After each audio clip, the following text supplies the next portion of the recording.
शुरुआत में कुछ सरल व्यायाम सरल व्यायाम कर शरीर को व्यायाम के लिए तैयार कर देते हैं। योगासन और प्राणायाम के लिए तैयार कर देते हैं।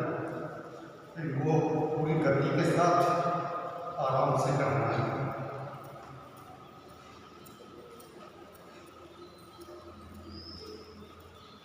ये 5 से लेकर 10 मिनट तक करना है। बीच में जब थकान होने लगे तो सांस नॉर्मल होने लगे फिर शुरू हो जाओ। केवल ये 5 से 10 मिनट का ही व्यायाम भी करना है तो शरीर में रक्त संचार स्थिर गति से होने लगता है और पूरा शरीर स्वस्थ होने लगता है। शरीर के सभी विकार और रोग खत्म होने लगते हैं।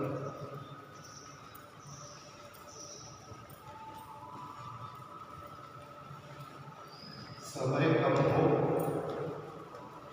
तो 5 से 10 मिनट तक ये व्यायाम भी कम से कम अगर हमने कर लिया तो शरीर में व्याधियां एकत्रित नहीं होगी।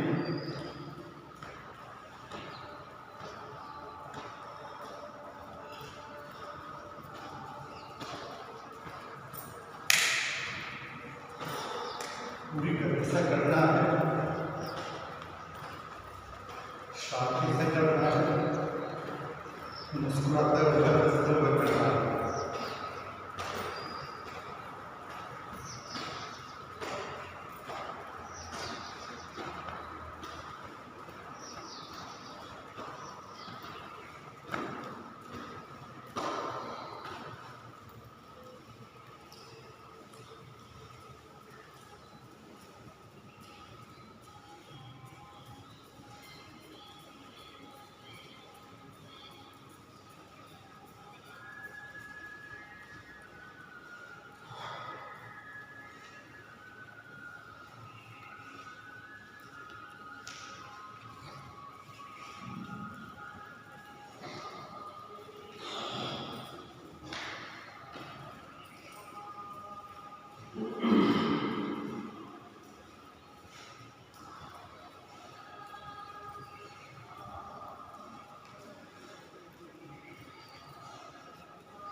इस वाले व्यायाम में पेड़ जितना ऊपर आया उतना गति पूरी।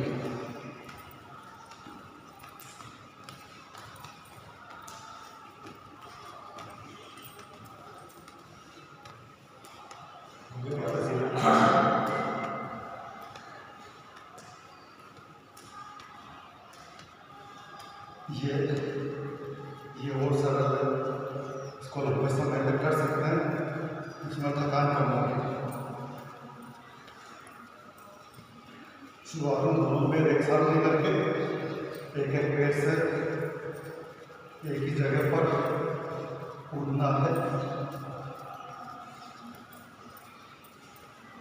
सांस हमारी बहुत तेजी से चलने लगती है व्यायामों के दौरान, और जब तेजी से सांस चलती है तो भस्त्रिका प्राणायाम स्वाभाविक रूप से होने लगता है।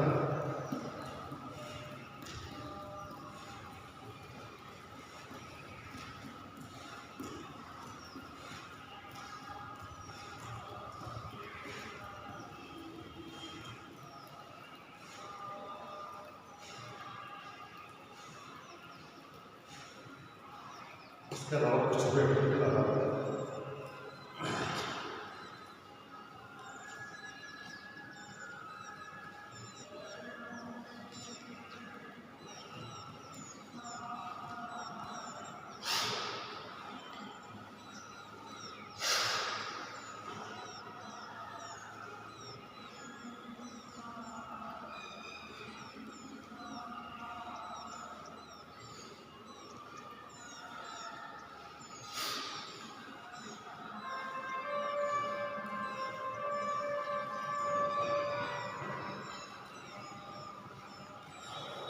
इन व्यायामों से जहाँ हमारे पेट की मांसपेशियाँ मजबूत होती है वही पूरे शरीर की नस नाड़ियाँ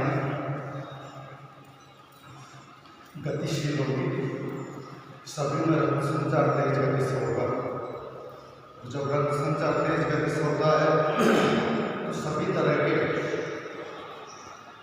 ब्लॉकेज अपना आप ही खत्म हो जाता है। रक्त का थक्का चाहे घुटनों में हो, चाहे कमर में हो, चाहे कंधों पर हो, चाहे दिमाग में हो, चाहे हार्ट में हो, सभी खतरनाक है। और ये रक्त के थक्के, ब्लड ब्लॉकेज, यही बीमारियों का कारण है।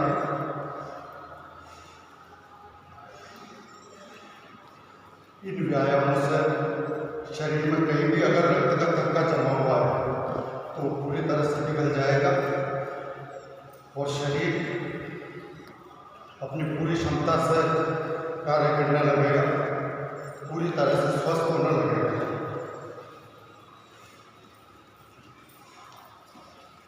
अब हम पद्मासन में बैठ जाएं।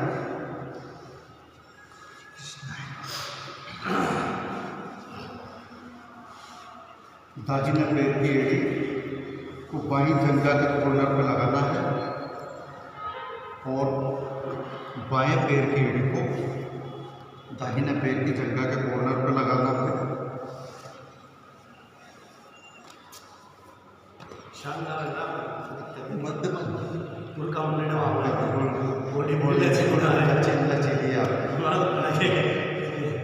आज हमारे बीच में चतुर्वेदी जी नए आए हैं, इनका इस योग प्राणायाम सत्संग भवन में हार्दिक स्वागत, हार्दिक अभिनंदन। पद्मासन में बैठ के प्रणाम मुद्रा में हृदय के पास हाथों को प्रणाम मुद्रा में रखते हुए पलकें बंद करते हुए पलकों को बिल्कुल ढीला छोड़ दें और ध्यान पूरा सांसों पर। मीडिया प्रभारी पदार्थ होते हैं।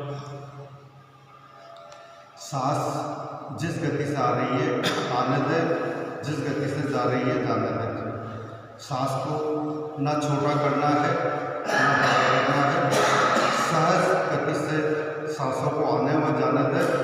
हमें केवल सांसों पर ध्यान लगाना है, सांसों को महसूस करना है, हर सांस में शांति को महसूस करना है, हर सांस में आनंद को महसूस करना है। पूरा ध्यान सांसों पर। और इस अवस्था में हम 1 मिनट से 3 मिनट तक हम रहेंगे प्रणाम मुद्रा में, ध्यान सांसों पर। पद्मासन की अवस्था। पद्मासन यानी कमल का आसन। हमारे शरीर की आकृति इस आसन में कमल के समान हो जाती है। हमारा शरीर कमल की तरह खिल जाता है। पिंडलियों पे दबाव आने से पेट रोग स्वाभाविक रूप से ठीक होने लगता है। पिंडलियों की और पेट की जो नस नाड़ियाँ हैं वो आपस में कनेक्टेड है, जुड़ी हुई है। तो जब पिंडलियों पर खिंचाव आता है इस आसन में तो पेट से संबंधित रोग स्वाभाविक रूप से ठीक होने लगता है। रीढ़ की हड्डी को सीधा रखना है, लेकिन रीढ़ की हड्डी में तनाव कहीं भी नहीं। रीढ़ की हड्डी को बिल्कुल ढीला छोड़ दें। रीढ़ की हड्डी को सीधा रखें लेकिन बिल्कुल ढीला छोड़ दें। पलकों को बिल्कुल ढीला छोड़ दें। ध्यान सांसों पर।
हाथों को ऊपर करते हुए पद्मासन की अवस्था में ही सिर और हाथों को जमीन से टिकाना है। यह है योग मुद्रा। इस अवस्था में 15 सेकंड से लेकर 1 मिनट तक रहें। जब तक आराम से रह सकते हैं तब तक रहना है।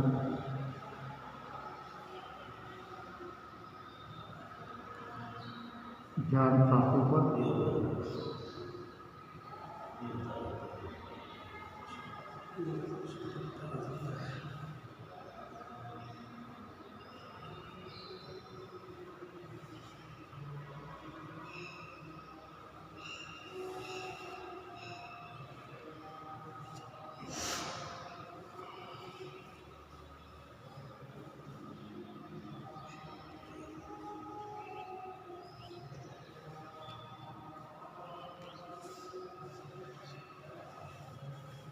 आराम से वापस पद्मासन की अवस्था में।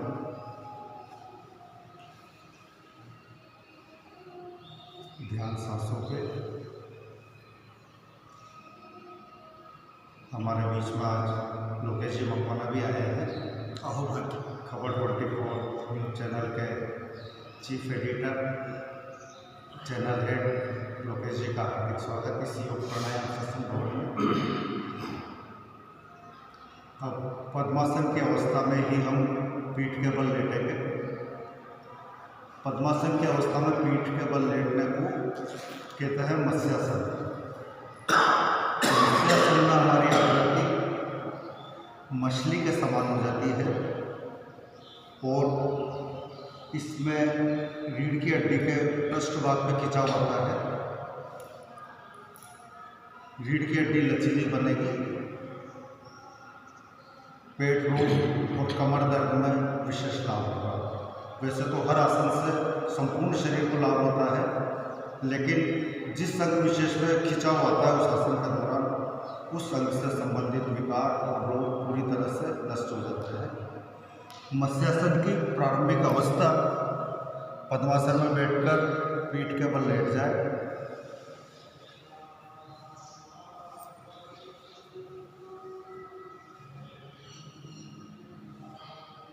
सिर के बीच के हिस्से को जमीन पर टिका दें।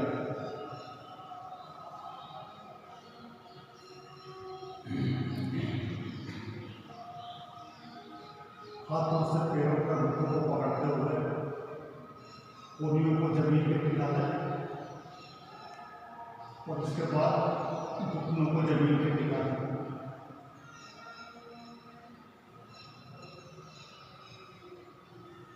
ध्यान रीढ़ की हड्डी के पृष्ठभाग पे या सांसों पे।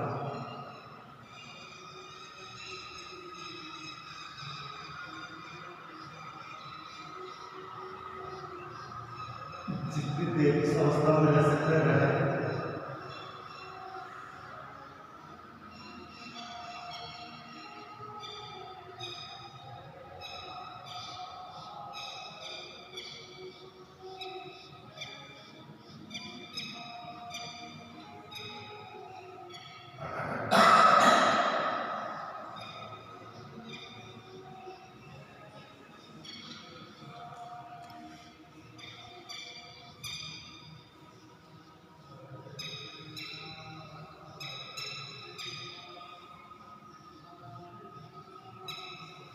आज हमें लगभग 24 तारीख से प्रारंभ 24 नवंबर से योगासनों को प्रारंभ करने के बाद आज हमें लगभग 12 दिन हो चुके हैं। नियमित है तो जिन योगासनों का अभ्यास हमने प्रारंभ से शुरू किया था लगभग सभी उन योगासनों की पूर्ण स्थिति तक सबका शरीर आने लग गया है। धीरे धीरे कुछ कठिन योगासन भी सभी लोग पूर्ण स्थिति तक करने लगेंगे। इसके बाद हम आराम से बैठ जाए। बैठने वाली अवस्था में ही पैरों को आगे की ओर फैला दें। यह है पश्चिमोत्तान। इसकी प्रारंभिक अवस्था है। जितना झुक सकते हो उतना झुके। ज़्यादा जैसे इतना आ रहा है उतना, और कोशिश करो ज़्यादा से ज़्यादा झुके। थोड़ा बहुत खिंचाव पिंडलियों में आएगा, इस पिंडलियों को घुटनों पर। घुटनों का रोग तो जड़ से खत्म होगी ही, साथ ही सर्दी जुकाम का रोग भी बिल्कुल जड़ से खत्म हो जाएगा। सर्दी जुकाम में भी जिनका नजला रहता है ना, लगातार पानी टपकता रहता है नाक से, वो भी इसको करने इसके निरंतर अभ्यास से वो भी बिल्कुल ठीक हो जाएगा। अब हम सुबह इस सर्दी की अवस्था में केवल एक सिंपल जो गर्मी वाला कपड़ा उसमें बैठे हुए सभी लोग लगभग, तो ये योगासन के द्वारा जो हमारे शरीर में रक्त संचार तेजी से हो रहा है, जो ऊर्जा हमारे शरीर में उत्पन्न हो रही है, उसका ही परिणाम है कि हमें इस सर्दी के मौसम में भी सर्दी महसूस नहीं हो रही है। व्यायाम का और योगासनों का तरीका भी यही है, मौसम कोई भी हो, वस्त्र जितना कम से कम हो उतना पहने। अगर ज़्यादा सर्दी है तो हल्के ऊनी वस्त्र भी पहने जा सकते हैं। अगर हम ऊनी वस्त्र पहनकर व्यायाम करेंगे तो हमारे शरीर का जो इम्यून सिस्टम है वो कमज़ोर हो जाएगा। इसलिए व्यायाम के दौरान कम से कम कपड़ा पहनना है। बहुत ही ज़्यादा सर्दी हो तो हल्के ऊनी वस्त्र पहने जा सकते हैं। तो कोशिश करें कि टी शर्ट पहने। और यहाँ ये जो हमारा योग प्राणायाम सत्संग भवन है भोपाल गौशाला का टेम्परेचर प्रूफ बिल्कुल हाँ वास्तु के अनुसार बना हुआ है। सुबह के पहली किरण से इसमें धूप आती है जो शाम के अंतिम किरण तक बनी रहती है। इस समय भी यहाँ पर सर्दी का कहीं कोई एहसास नहीं है। तो इतना बढ़िया भवन इसके आयोजकों ने, गौशाला समिति वालों ने प्रयास करके इसको बनवाया है। हम इसका पूरा लाभ लें और इसमें नियमित योगाभ्यास करें। अब पश्चिमोत्तान के लिए आगे की ओर झुकना है। जितना झुक सकते उतना झुके, कोशिश करें अंगूठे तक पहुंच जाए हाथ, घुटने ऊपर नहीं उठने चाहिए।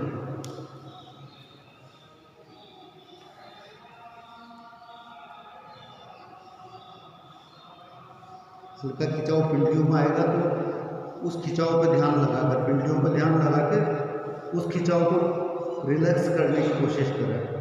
उसको ढीला छोड़ दें उस पिंडलियों को, तो वो खिंचाव धीरे धीरे कम होने लगेगा।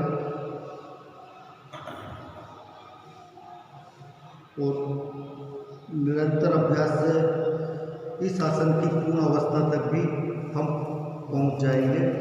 कठिन आसन है ये, इसे आसनों का प्रधानमंत्री भी कहते हैं। आसनों का राजा शीर्षासन और पश्चिमोत्तान आसनों का प्रधानमंत्री, दोनों महत्वपूर्ण और कठिन आसन है। निरंतर अभ्यास से पूर्ण अवस्था तक सिद्ध हो जाते हैं। पूर्ण अवस्था है इसकी एड़ियों को पकड़ते हुए, सिर को घुटनों पर टिकाना है और कोहनियों को जमीन पे टिकाना है। चतुर्वेदी जी शरीर बिल्कुल लचीला है।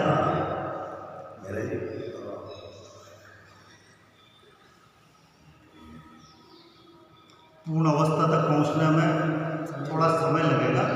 बाकी अगर निरंतर हम अभ्यास करते रहे तो निश्चित रूप से पूर्ण अवस्था तक भी पहुंच जाएंगे। पश्चिमोत्तान के बाद पूर्णोत्तानासन भी ठीक है। कौन सा वाला? जैसे अच्छा, ये वो है हलासन। पूर्णोत्तानासन हलासन तो ये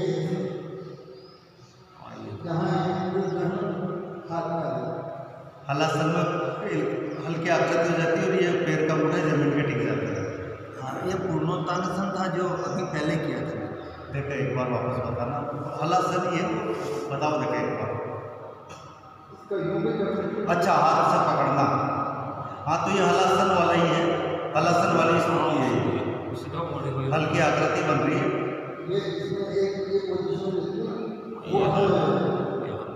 हाँ, वो हलासन, हलासन वाला ही है।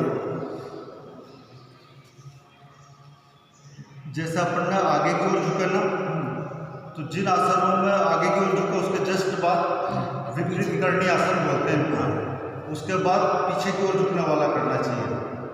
लेकिन जब आपका आसन सिद्ध हो जाता है तो उसके बाद आप किसी भी आसन को किसी भी क्रम में करो, कोई दिक्कत नहीं है।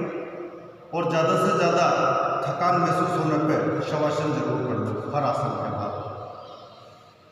इसको हलासन को भी अभी करेंगे थोड़ी देर बाद। पहले बैठने वाले कर लेते हैं। बैठने वाले में लोकल से तो करना भी हो जाएगा। ये दोनों पगथियों को मिला लें, है ना। यह है गोरक्षासन, रामदेव जी से बटरफ्लाई कहते हैं। और एड़ियों को गुदा मार्ग के लगाना है, जितना सटा सकता है उतना सटाना है। उसके बाद घुटनों को जमीन पे टिकाने की कोशिश करनी है, जितने झुक सकते हैं उतना झुकाना। और प्रारंभ में इस तरीके से कर लो कुछ देर, तो ये जो हमारी जंघों के यहाँ की जो नसें उन पर खिंचाव आएगा वो शिथिल हो जाएगी। तो फिर उसके बाद इसको घुटनों को कोशिश करो नीचे जमीन की ओर झुकाने की, घुटनों को जमीन पर अड़ाने की। इसमें राजेश जी का परफेक्शन वाली है, जिनके शरीर में चर्बी नहीं है उनके सबके दिक्कत नहीं आ रही है। इसलिए मैं हमारा सब चर्बी नहीं तो चर्बी तो छट जाएगी रेगुलर। अगर भाई साहब तो पूरी बॉडी चाहो जैसे तुम्हारे आराम से ये तो रेगुलर कर रहा हूँ शायद आप पहले आपको बंद कर दिया नहीं, बाकी आप जिस तरीके से उन्होंने अभ्यास हाँ रेगुलर अभ्यास कर रहा हूँ ना, उससे ये पद्मासन को उल्टे हाथ से अंगूठे पकड़ने में उल्टे हाथ से मैंने पीछे नहीं जा रहे हैं, इन्होंने इधर से इधर पकड़ लिया, इधर से इधर। पूरा आपकी बॉडी ज़्यादा लचीली है कंपेरेटिवली। आपका रेगुलर अभ्यास है तो आप आया करो। आपका यहाँ सामूहिक करने से निरंतरता बन जाएगी और पंक्चुअलिटी भी हो जाएगी, एक टाइम हो जाएगा और उसी टाइम पर रेगुलर होना लगा है ना। बढ़िया लग रहा है ना, ये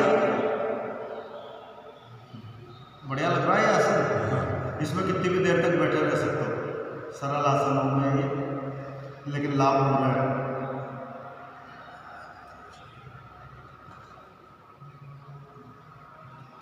थोड़ी देर या इस पर ध्यान यहाँ लगाओ, जाग के यहाँ जो खिंचा हो रहा है ना, इस पर ध्यान लगाओ और घुटनों को नीचे ले जाने की कोशिश करो।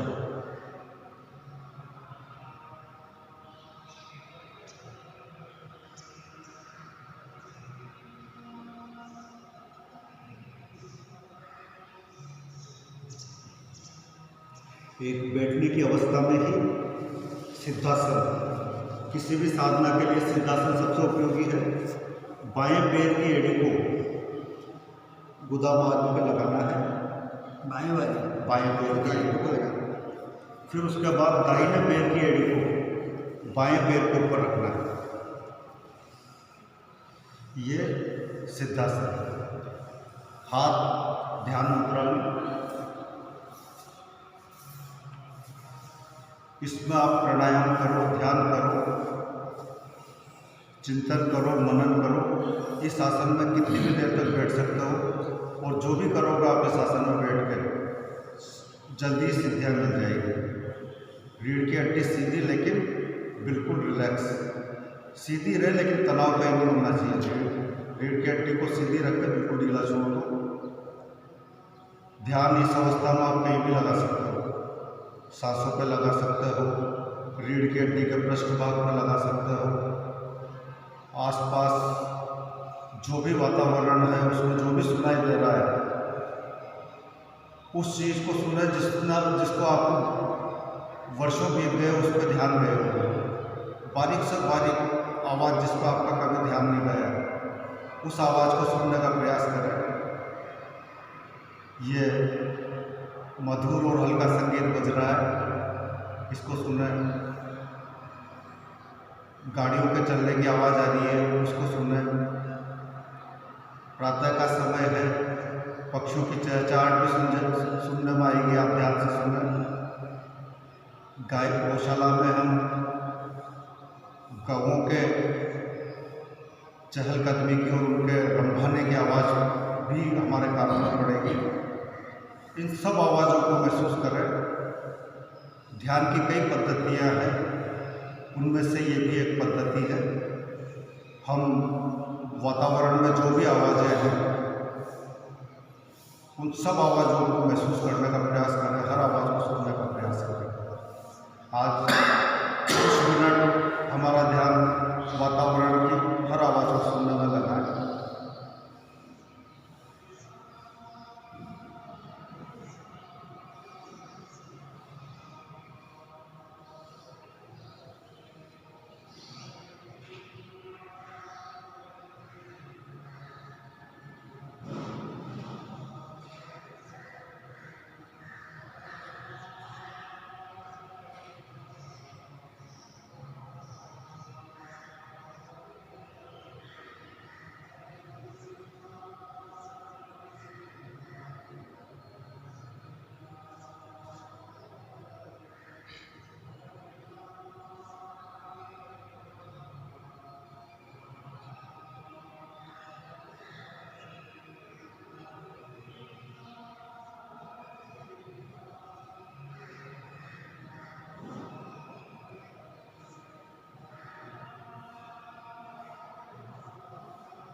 अच्छा लगा।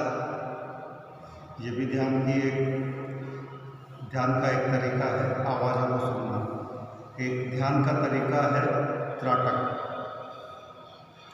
यहाँ तो हमने सुनने पे ध्यान लगाया, त्राटक में हम ध्यान लगाएंगे देखने पे।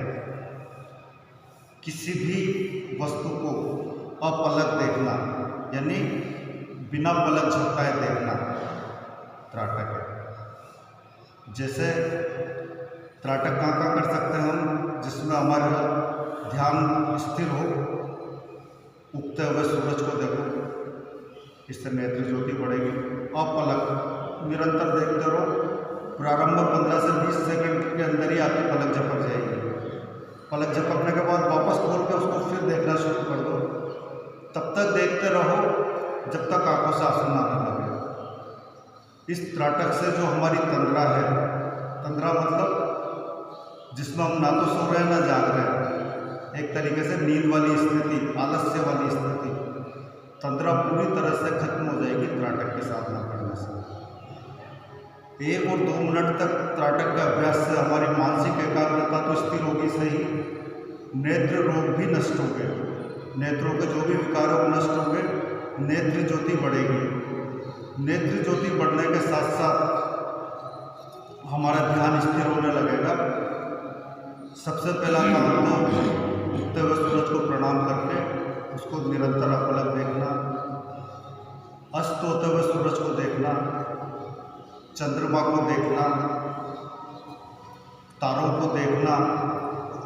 तब तक देखना जब तक पलक न झपके, और पलक झपक जाए फिर पलक को वापस खोल के फिर देखना शुरू कर दो, बिल्कुल आराम से। पक्षियों को देखना, उड़ते हुए पक्षी को देखना, डाल पे बैठे हुए पक्षी को देखना, चिड़िया, कबूतर, कौवा, मिट्टू, जो भी आपको नजर आ रहा है, किसी भी एक पक्षी की दृष्टि को स्थिर कर दो। खिलते हुए फूलों को देखना, पत्तों को देखना, पेड़ों को देखना, जलते हुए दीपक की लो को देखना।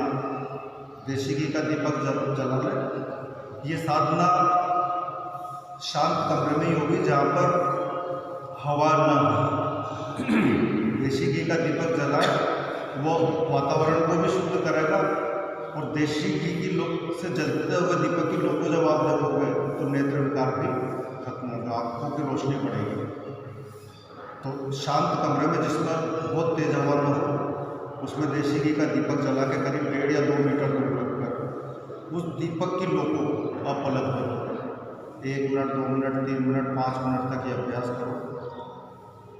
इसके अलावा भी जैसे हम आमने सामने बैठे हुए एक दूसरे की आंखों में देखें, निरंतर बिना पलक झपकाए हुए, बिल्कुल प्यार से, तो उससे जिसकी आंखों में देख रहे हो उन दोनों से आपस में जुड़ाव होगा। जो सम्मोहन शब्द सुना हुआ आपने हिप्नोटिज्म, वो उसके मूल में त्राटक ही है। धीरेन्द्र शास्त्री ने अपनी पूरी साधना त्राटक के द्वारा ही सिद्ध की, उसने सारी सिद्धियाँ त्राटक में ही हासिल की है। तो त्राटक योग की इतनी जबरदस्त विधा है कि इससे आप हर तरह की सिद्धि को प्राप्त कर लोगे। हमारी जब मानसिक एकाग्रता स्थिर हो जाएगी, ध्यान स्थिर हो जाएगा, तो हम कुछ भी करने की स्थिति में आ जाएगी और हमारी जो मस्तिष्क की क्षमता है वो कई गुना बढ़ जाएगी। जो पढ़ेंगे वो याद रह जाएगा, जो देखेंगे वो याद रह जाएगा, जो सुनेंगे वो याद रह जाएगा। तो त्राटक का अभ्यास भी या तो हम सारी क्रियाओं पर रेगुलर सभी क्रियाओं का 1 घंटे में नहीं करवा सकते, लेकिन इन चीज़ों का अभ्यास आप कभी भी 24 घंटे में जब भी आपको फुर्सत मिले 5 मिनट त्राटक का अभ्यास जरूर करें। छत पर बैठे हुए हैं, पक्षी कहीं भी बैठा हुआ पक्षी है, उसको देखते रहे, आपको बहुत अच्छा लगेगा। गर्मी के दिनों में छत पर सो रहे तारों को देखें, बहुत अच्छा लगेगा। तो मानसिक एकाग्रता के साथ, नेत्र विकार दूर होने के साथ, तंद्रा टूटने के साथ अन्य अनेकों लाभ हमें इससे मिलेंगे। इस साधना का जरूर उपयोग करें। ये भी ध्यान का एक तरीका है त्राटक करना। अभी तो हम यहाँ बंद कमरे में है, त्राटक का कोई ऐसा बिंदु नहीं है। एक दूसरे की आंख में देखकर भी हम यहाँ पर कर सकते हैं। फिंगर को देख सकते हैं, फिंगर इतना दूर रहेगा। हाँ, वो भी कर सकते हैं। एक दूसरे की आंखों में भी देख सकते हैं। कांच के अंदर, आईने के अंदर हमारी आँख को देखना है। आँख में प्रारंभ कहाँ से करेंगे? हमारी जो आँख की काली पुतली है इसको देखना। फिर इस काली पुतली के अंदर भी हमारे चेहरे को देखना। निरंतर आप अलग देखते रहेंगे तो हमारा चेहरा नजर आने लगेगा हमारी आँख के अंदर। अच्छा सर, ये तो ध्यान का हो गया। हाँ। इसके साथ क्या आई मूवमेंट से आंखों का जो आँखों को घुमाना, दाएं बाएं घुमाना, ऊपर नीचे घुमाना, राउंड घुमाना, ये आँखों का व्यायाम है।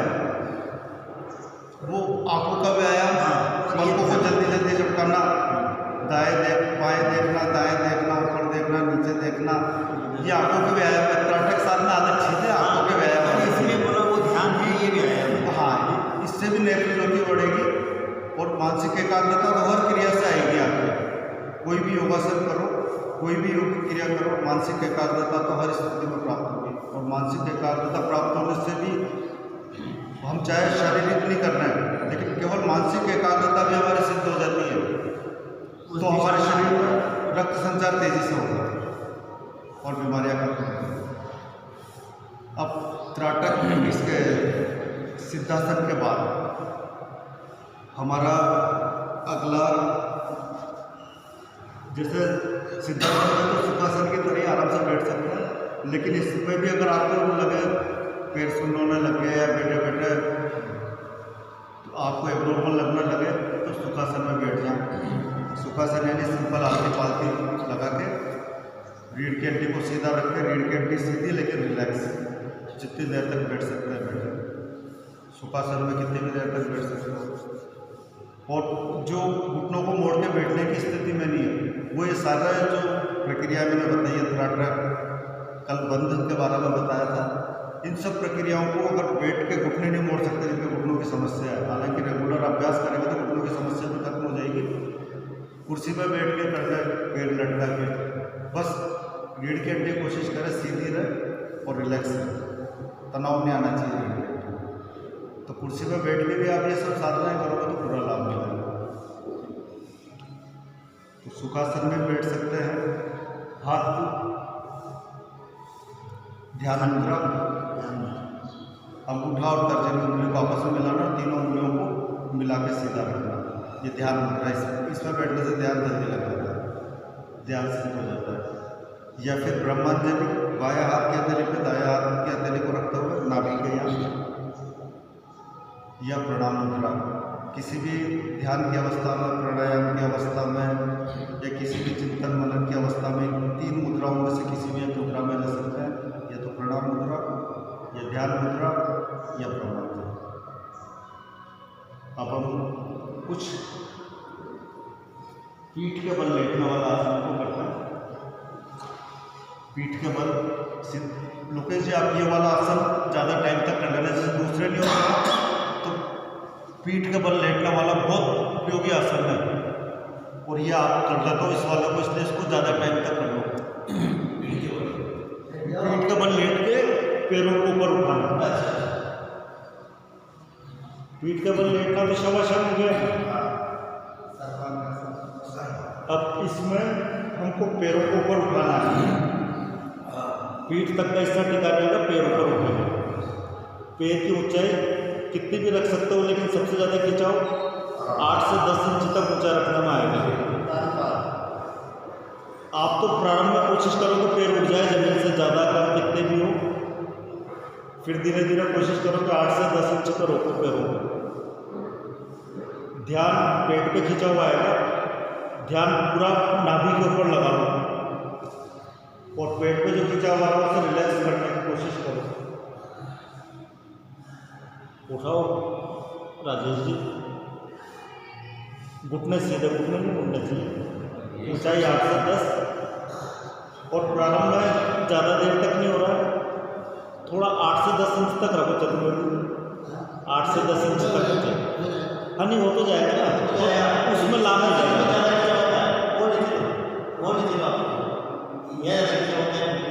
8 से 10 इंच में ज़्यादा लाभ नहीं होता।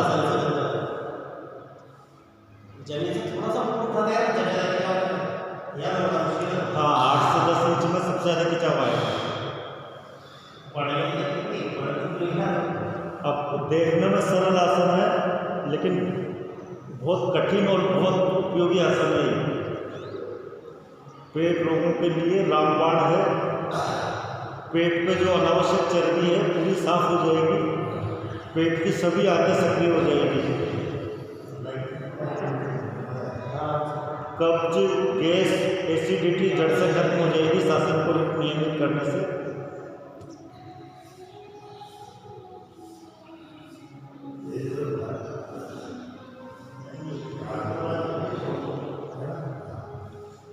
है ना लोकेश जी? जब दूसरा आसन कराओ वो नहीं हो रहा हो ना तो इसी को करते रहो आप। जितनी देर तक ऊपर रख सकते हो उतनी देर तक ऊपर रखो, फिर टिका लो, फिर ऊपर रखो। इसी से आपको बहुत लाभ हो जाएगा।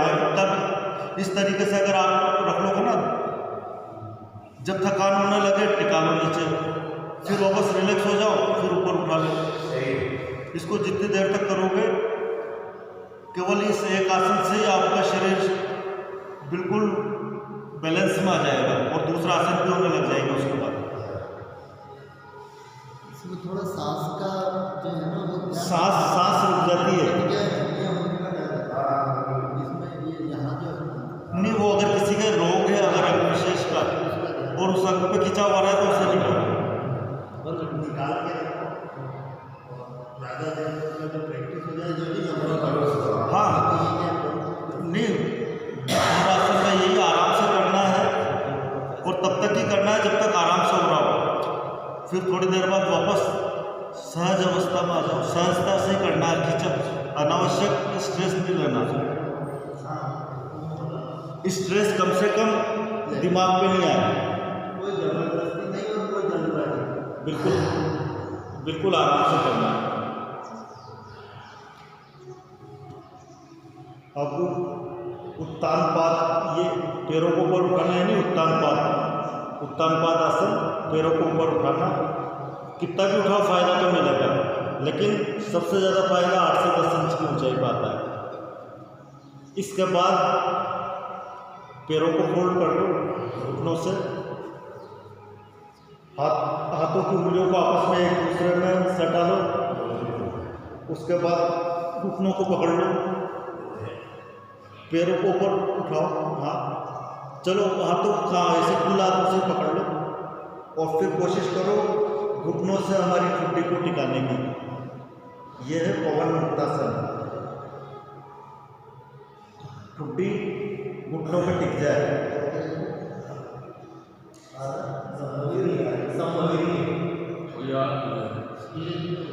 और जितना हो रहा उतना करो। जिस अवस्था तक पहुंच रहे हो ना, पूर्ण अवस्था धीरे धीरे अपना पाएंगे। जिस अवस्था तक हो रहा उस अवस्था तक करो।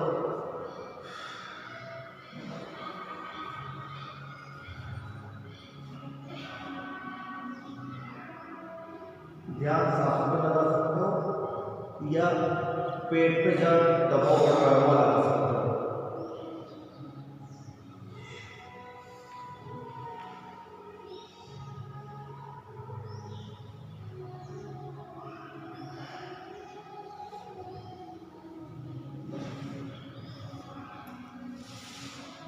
अब थोड़ी देर पीठ के बल बिल्कुल सीधा लेट जाए, शरीर को बिल्कुल ढीला छोड़कर। ये शवासन, यानी हमारी स्थिति शव के समान हो जाएगी। अगर मन से शवासन कर लिया तो उसके बाद जब आप उठोगे तो आपका एक तरीके से पुनर्जन्म हो जाएगा। आप कितनी भी थकान हो पूरी खत्म हो जाएगी और पूरी ऊर्जा के साथ वापस नए काम के लिए, नए आसन के लिए अपना आपका शरीर तैयार हो जाएगा।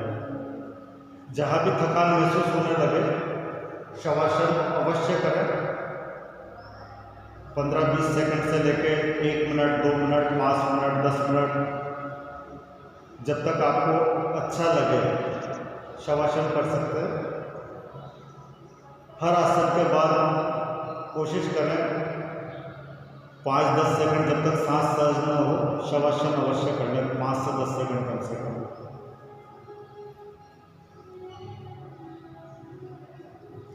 ध्यान सांसों पे लगा सकते हैं शवासन में और सांसों में शांति को महसूस करें। शरीर को पूरा निढाल छोड़ दें, ढीला छोड़ दें, शिथिल कर दें।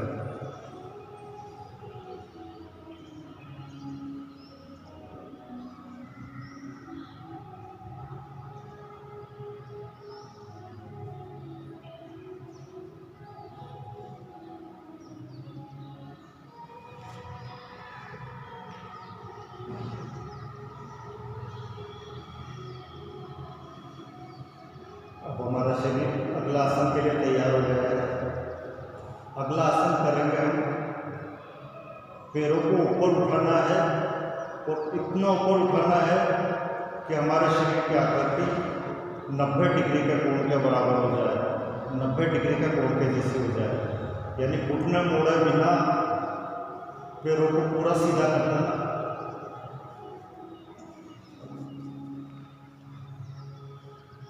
घुटना नहीं उठना चाहिए। पैर का मुख्य हमारी दृष्टि के बिल्कुल सामने हो, हमारी नज़र पैर का मुख्य पर। यह है अर्ध हलासन।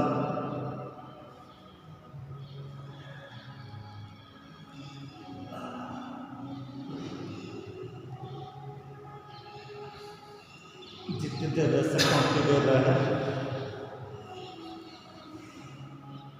कुछ सेकंड शवासन।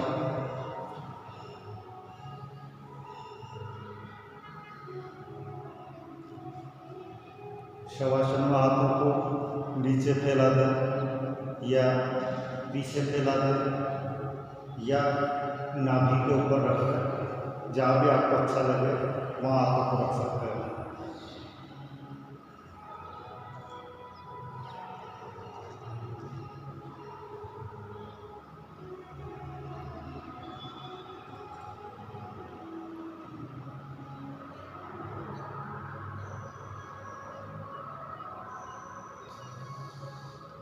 अगले आसन के लिए पैरों को घुटने से मोड़ते हुए, ये पैरों से घुटनों को मोड़ते हुए शरीर को केवल पगथियाँ टिकी रहेगी, बाकी पूरा शरीर ऊपर उठा दो जितना उठा सकते हो। हाथों को नाभि के ऊपर रखो, जितना ऊपर उठा सको। ये भी पेट के लिए और रीढ़ की हड्डी के लिए बहुत बढ़िया है। सरल आसन है, सेतुबंध आसन। प्रारंभ में ऐसे सरल आसनों का ही अभ्यास करना चाहिए। उसके बाद धीरे धीरे कठिन आसन भी भूमिका की ओर होने लगे। जितना ऊपर उठा सको उठाएं इसको। पीठ को केवल कंधे, सिर और पगथियाँ हमारी जमीन पर टिकी रहेगी।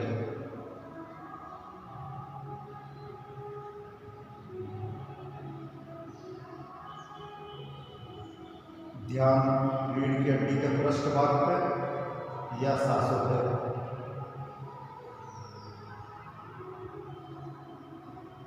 शांति के साथ, आनंद के साथ, हंसते हुए, मुस्कुराते हुए हर आसन को करना है, हर योगिक क्रिया को करना है। हमारे 24 घंटे के दौरान हम जो भी करें उसको भी पूरी तरीके से शांति के साथ और आनंद के साथ हंसते मुस्कुराते ही करें।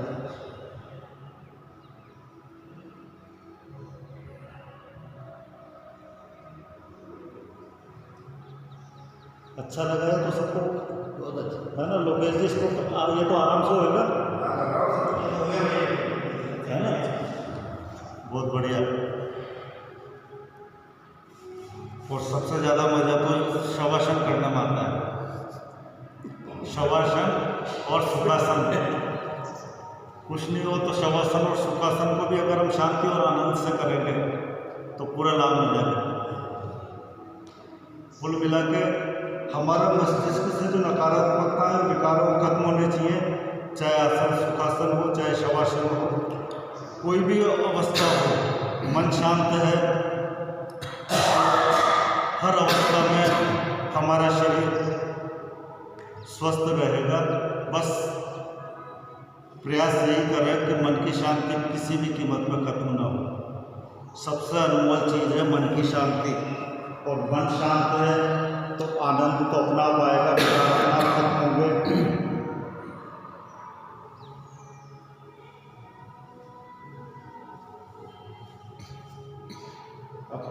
शवासन के बाद थोड़ा बहुत तो शरीर पे खिंचाव भी डालेंगे।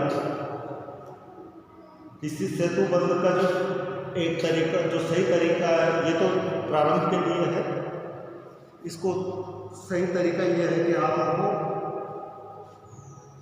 हाथों से इसको पैरों को पगतलियों के ऊपर वाला हिस्सा को पकड़ लो, पगतलियों को ज़मीन पर टिका दो। और यह भी सरल है, लेकिन प्रारंभ में कुछ दिक्कत आ सकती है। उसके बाद पगतलियाँ और कंधे से टिका रहेगा और शरीर ऊपर उठ जाएगा। उसमें हाथ अपने नाभि के ऊपर रखे थे, इसमें हाथों से पैर के नीचे वाले भाग को पकड़ना है।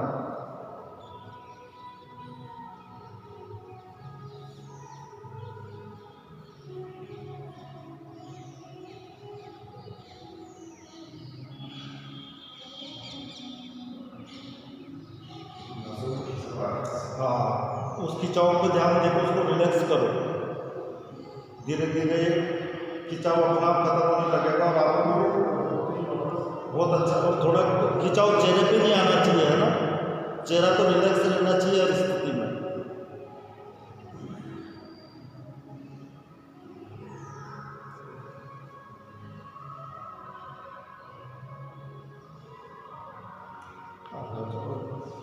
शवासन में आता है।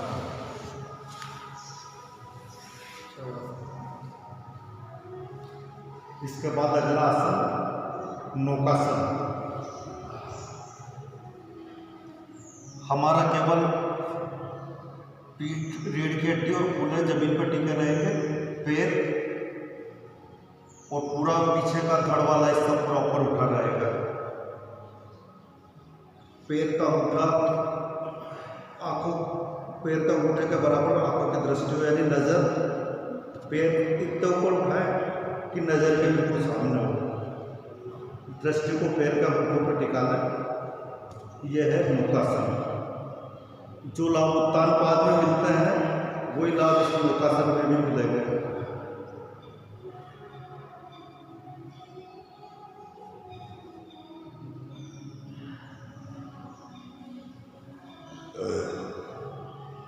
ये भी देखने में सरल लगता है, लेकिन कठिन है, पूरा खिंचाव आता है।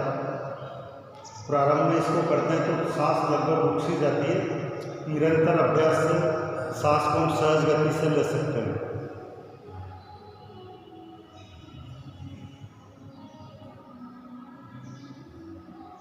कुछ सेकंड शवासन।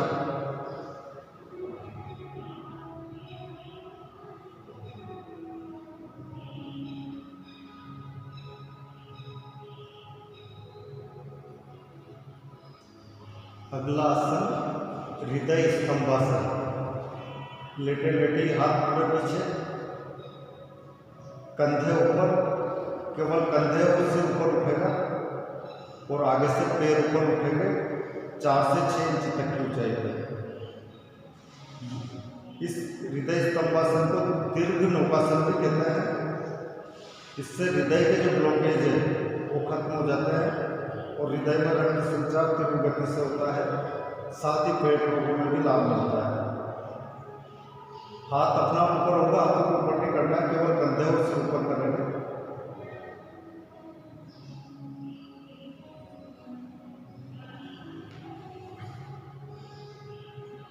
दृष्टि पैर का मुट्ठों पर, पैर का मुट्ठों पर त्राटक करो।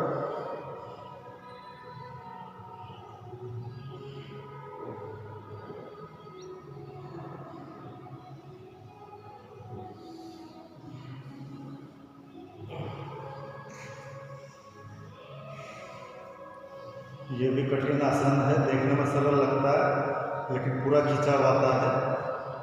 तो 10-15 सेकंड से लेकर धीरे धीरे अभ्यास बढ़ने पे 1 मिनट तक कर सकते हैं।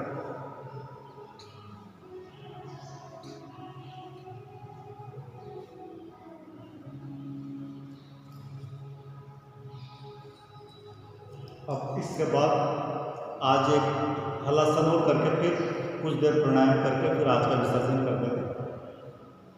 बाकी का आसन कल करेंगे। हलासन के लिए हल्की आकृति हो जाएगी हमारे शरीर की। पैरों को ऊपर उठाते हुए, घुटनों को मोड़े बिना पीछे तक ले जाकर पैर के घुटनों को जमीन पे टिकाना है। जितना प्रारंभ में अगर घुटने मुड़ जाते हैं तो मुड़ जाने दें, जहाँ तक आपके नीचे जाए वहाँ तक ले जाए, अनावश्यक खिंचाव नहीं डालें, अनावश्यक दबाव नहीं डालें, जितना उतना करें, कठिन आसन है ये। घुटने नहीं मुड़ने चाहिए।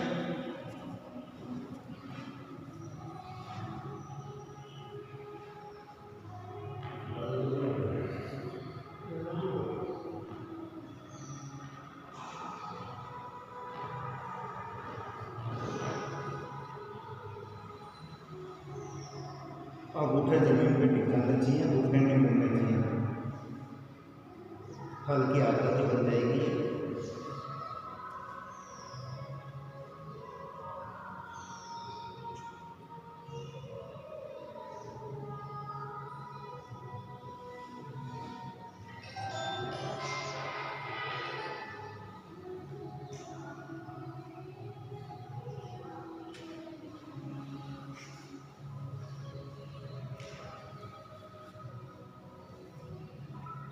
वापस बिना घुटने मोड़े उसी शवासन का काम है। इसमें सभी हो जाते हैं। हलासन में अर्धहलासन भी हो गया, उत्तान पाद भी हो गया, और इसी दौरान सर्वांगासन भी हो जाता है। सर्वांगासन ये है सर? हाँ, सर्वांगासन भी इसी तरीके से हो जाता है।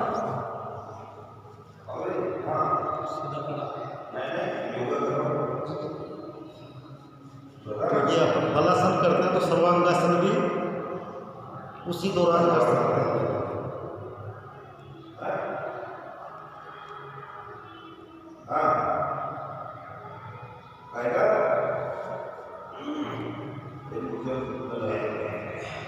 इसमें सर्वांगासन में भी घुटने नहीं मुड़ने चाहिए, पैरों से उठाते हुए।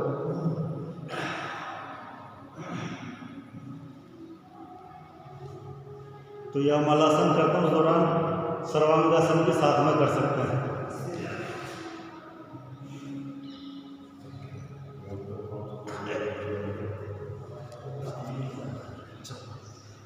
पाँच मिनट प्राणायाम कर लेते हैं, भ्रामरी कर लेते हैं, पद्मासन में आओ लोकेश जी 5 मिनट ये कर लेते हैं अपन, भ्रामरी प्राणायाम अच्छा लगेगा। इसके बाद दिन भर काम हर काम आनंद के साथ होंगे, 24 घंटे के काम।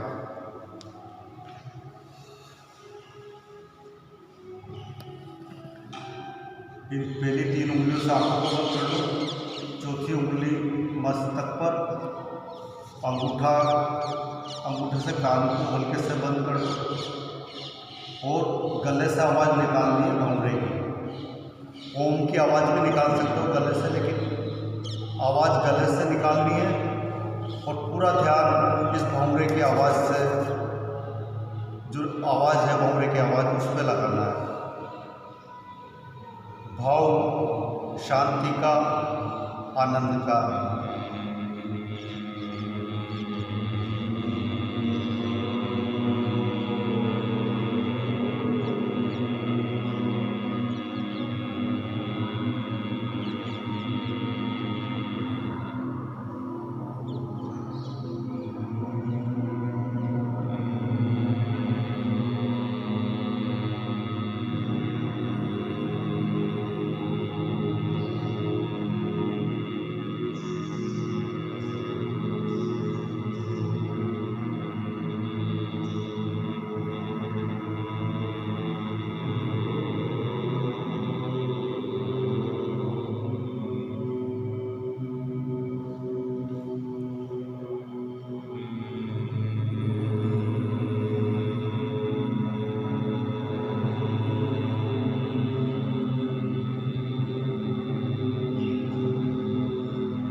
सेकंड, आधा मिनट, 1 मिनट तक हथेलियों को पूरी ताकत से रखना आपस में।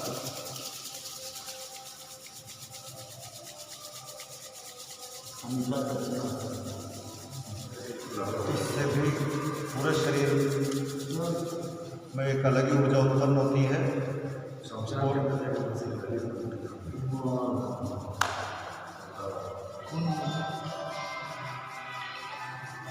हमारा मस्तिष्क की सारी नाड़ियाँ सक्रिय हो जाती है इससे, क्योंकि हाथ की सभी नसें या मस्तिष्क से कनेक्टेड है और मस्तिष्क सक्रिय होता है तो पूरा शरीर सक्रिय हो जाता है। कभी भी इसको तो दिन में 24 घंटे में जब भी आपको आलस्य आए कभी भी कर सकते हैं इस प्रक्रिया को। आधा मिनट, 1 मिनट, 2 मिनट, जब तक अच्छा लगे। आधा 1 मिनट में बहुत सफिशियंट है, इसमें मजा आ जाएगा, पूरी ताकत से कर लेना। सुस्ती भाग जाएगी, फुर्ती आ जाएगी, जोश उत्साह आ जाएगा, जीने में मजा आने लगेगा। जब भी आलस आने लगे, सुस्ती आने लगे, अर्ध निद्रा की स्थिति हो यानी तंद्रा की स्थिति हो, इसको कर लें, ताली बजा लें,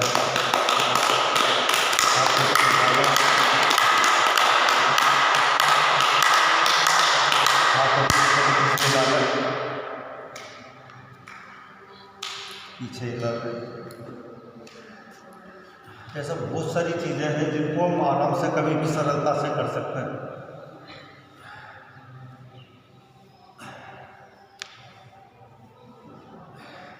तो ये ऐसे सरल व्यायाम है जिन्हें दिन में ये अनुलोम विलोम, वो मेरी बेटी को बताना मुझे मतलब सुबह करने के लिए। अनुलोम विलोम में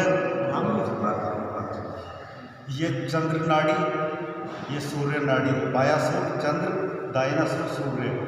इससे जो सांस आएगी वो ठंडी, इससे आएगी वो गर्म, और ये दोनों सुर सक्रिय हो जाता है हम जब अनुलोम विलोम करते हैं तो।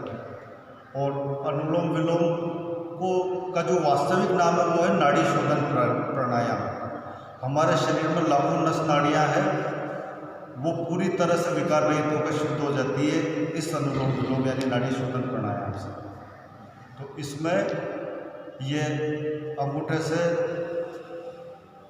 एक इसको सूर्य सुर को दबा लिया, सूर्य नाड़ी को, और बाकी क्या लिया मस्तक पे, फिर बाएं सुर से गहरी सांस ली, जितनी गहरी ले सकते उतनी गहरी लेनी है प्राणायाम में। फिर उंगलियों से बाएं यानी चंद्र सुर को दबा लिया और दाहिने सुर से सांस लेनी है। ये प्रक्रिया निरंतर चलती रहेगी। यह है नाड़ी शोधन प्राणायाम या अनुलोम विलोम प्राणायाम। कभी भी कर लो इसको। प्रातः और साय सर्वश्रेष्ठ समय है। बाकी प्राणायाम को आप जब भी आपको अच्छा लगे आप कभी भी कर सकते हो, जब भी फुर्सत हो कर सकते हो।